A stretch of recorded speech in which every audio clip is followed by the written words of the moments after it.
বলবেন এই পরিস্থিতি নিয়ে? এই কুম্ভ মেলাকে কেন্দ্র করে একটা মারণ খেলায় মেতেছে কেন্দ্রীয় সরকার।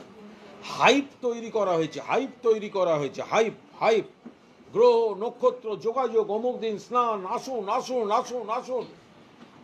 মানুষ, পুণ্যার্থীরা, সাধারণ মানুষ, গরিব মানুষ এই হাইপ তৈরিতে বিভ্রান্ত হয়ে, প্ররোচিত হয়ে দলে দলে দলে দলে যাচ্ছেন।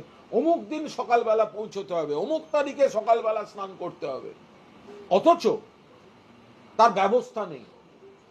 কুম্ভে পদপিষ্ট হচ্ছে, দিল্লি স্টেশনে পদপিষ্ট হচ্ছে, অন্য স্টেশনগুলিতে এই ধরনের একটা ভয়ঙ্কর পরিস্থিতি তৈরি হচ্ছে এবং তার ট্রেনের পর্যাপ্ত ব্যবস্থা নেই, স্টেশনে পর্যাপ্ত ব্যবস্থা নেই। মেলা প্রাঙ্গণ ছেড়ে দিলাম, জেনারেল বগির টিকিট বিক্রি হচ্ছে হাজার হাজার। কোথায় কোথায় উঠবে, কোথায় উঠবে?